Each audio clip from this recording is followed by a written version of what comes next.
Well, friends, I just happened to watch Godzilla vs. Kong, and how do I even start? I'd say I was very much impressed with the whole play, and a big kudos to Adam Lingard for the awesome direction. I will not waste any time, and note that for those of you who haven't watched the movie, this video contains a lot of spoilers, so the choice is yours. Personally, I prefer this movie over KOTM, although there are a few ups and downs here and there. The opening with Kong just living out his daily routine was a fun little look into his personality and his intelligence. And not sure if it'll be popular opinion or not, but I enjoyed his little relationship with Gia too. Godzilla coming in hot towards Pensacola was so cool, and boy did he look pissed off. A pissed off Godzilla is something no monster should ever screw with, and you see that a couple of times in this film. Title credits were so cool, and I was glad to see they kept the same style of credits as the three films that came before this. Showcasing the history of the monsters so far in a tournament bracket style really puts this over as a big-time main event fight. With regard to Team Godzilla, I don't hate Madison Russell as much as some. A lot of people hate Millie Bobby Brown for some reason, but she was one of the weakest characters in the film for me. Julian Dennison is fine enough comic relief, but man, I enjoyed Brian Tyree Henry and found his pairing with the two kids to be quite a bit of fun. Though a big gripe I have with this film is how in the flying F did two teenagers sneak into a freaking Apex facility completely undetected? This film expects you to suspend your disbelief quite a bit, but man, that really annoyed me. Team Kong was pretty solid for me at least.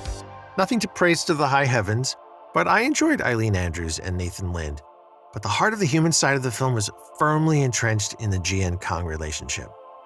I just really liked the kid, and I liked how she could understand Kong's emotions, and furthermore, loved the sign language reveal with Kong being able to communicate.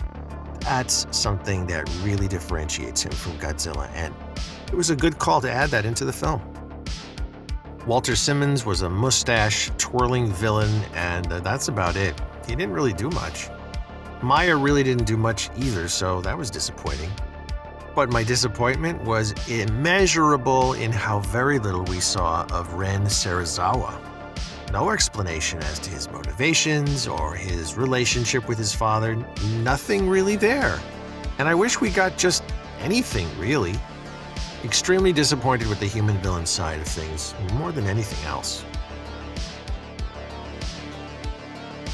The lead up to Godzilla arriving was top-of-the-line stuff, with Gia being able to sense him coming, and Kong was able to sense it too.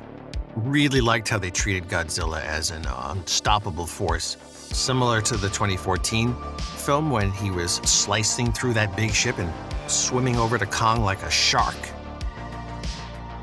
The fight itself was extremely well choreographed, with Kong getting caught off guard the first time around and dumped into the water, and it was clear he was no match in the water. So he gets out of there and leaps from ship to get to the big aircraft carrier in the hopes of taking Godzilla on somewhere that he might stand a better chance. And to his credit, he lands one hit, receives a receipt, hits back, and then makes the mistake of taking the fight into the water again. And when he's back in the water again, he knows he's fucked, and Godzilla is merciless in his attempts to drown him. That was distressing to see. This whole fight was incredibly well shot. You could see everything that was happening. Hits felt like they had weight to them, a little bit of blood too, and so on. But that shot of Kong just absolutely spent after the second encounter in the water and his near death was great. But personally, I feel that when Godzilla was looking on, he saw that Kong was still breathing, but decided to fight. Honestly, it wasn't worth the time because Kong isn't his goal. More on this soon. The Hollow Earth. This shit was really cool, is all I can muster to say here. The inversion of gravity and the entrance to the Hollow Earth is quite honestly breathtaking. Some cool little new monsters in there to look at, and those same birds from Skull Island too. The warbats look pretty damn cool, but they were just there for Kong to get a little bit of action in there, and I was fine with that. He got 2 memorable kills, and the bloody decapitation and eating the innards of the warbat head was sick. The throne room and the axe is pretty damn cool. And the shot of Kong on the throne is something I wanted framed and placed on my wall immediately. Kong being in the home of his ancestors was nice, and even him just finding his way there naturally was touched on briefly, but it was a detail I liked. Godzilla sensing shit was going on in Hong Kong with Mechagodzilla was great, but then sensing something else was going on and launching his beam downwards into the hollow earth was cool. Also loved the shot of him roaring into the hole as a way of saying, "Come on up and fight me," and Kong roaring back in response only to get right up there. The final battle in Hong Kong. Extremely well-shot fight, and you could see just about every bit of action. Very minimal cuts away from the action. And one thing I was particularly impressed by was the HEAV flying around Kong and then making its way past Godzilla, firing a beam in a one-shot take. Just a genuinely cool additional bit to the fight that looked so impressive, but also showed the sheer scale of these titans. The fighting styles were fascinating to watch, as were the pre-fight taunts. Godzilla slamming his tail on the ground and roaring to intimidate Kong, and then Kong roaring back, preparing his axe, not backing down. Godzilla playing it safe and just sticking to beam attacks while Kong plays evasive. Godzilla stuck to the beams because it helped turn the tide in their first fight, and King Kong knew this too. He was grazed by the beam at one point, and a direct hit would have killed. But Kong trying to shove the axe down the throat of Godzilla is a fantastic callback to the 1962 film that had me giddy. Kong gets a good shot in off the charged axe, and he turns the tide in his fight by learning from the last fight and introducing a new element with the axe. But Godzilla gets right back up and the gloves are off, and you can see he is absolutely effing pissed, and it is proper scary. Now he goes absolutely ballistic and is throwing every appendage and weapon he has at Kong. At some point, he's able to latch his jaws onto Kong's arm and thrashes it about a bit before he dislocates his arm and tosses Kong away like a freaking toy. It's at this point that you can see the fight has taken a turn, and Kong is fleeing because he knows he's at a massive disadvantage, but he's just playing defense now, and it's absolutely not enough. Godzilla moving on all fours and rushing towards Kong, scratching and biting at his chest and placing a foot down and roaring in his face to get Kong to submit. Kong roars back in defiance, but it's likely that Godzilla lets him go because he knows he won't submit. And this is the important part here. He nods at Kong in a show of respect and leaves him be because he's not the real threat. Kong tries to get back up, but it's just not going to happen for him. The consciousness of King Ghidorah is uploaded into Mechagodzilla. And this bit here can't be understated.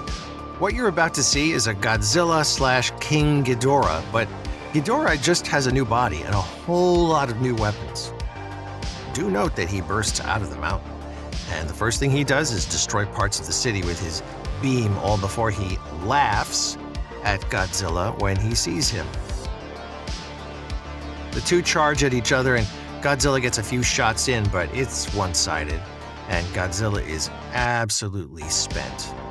The missiles are cool, and the hands are rad, but I was impressed by the way Mechagodzilla propels himself into Godzilla and lands supersonic punches which look devastating.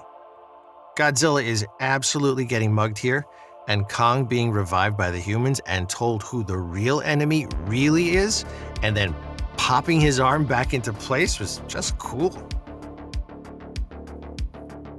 The intervention in the fight was just as hype, and holy shit, it was awesome seeing Mechagodzilla try to fight off the tandem attack. Note that prior to this interference, Mechagodzilla was toying with Godzilla and having fun. But not right now, he isn't. He's trying to throw Kong away and is now looking for a kill shot on Godzilla wherever he can land it. But now, when he has Kong, he wants a kill shot on him and is just about to get it. The human interference here is divisive, but I'm fine with it because it means Team Godzilla has actually done something of significance here.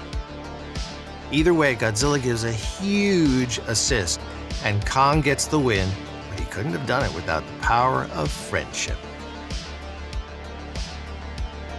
Some shady stuff in a Roswell facility, you say? I wonder what could be going on there. Could be a throwaway line, but it could also lead to something bigger.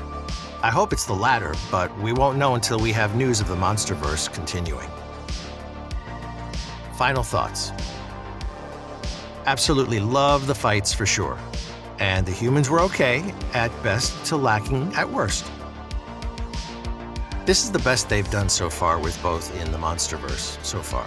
The speed of the monsters made it more intense, and the ferocity of the monsters was just awesome. And I really hope we get to see more films in the years to come. I could watch these movies well into the end of my life, I'm sure. Don't forget to subscribe to this channel for more kaiju updates. Till then, see ya!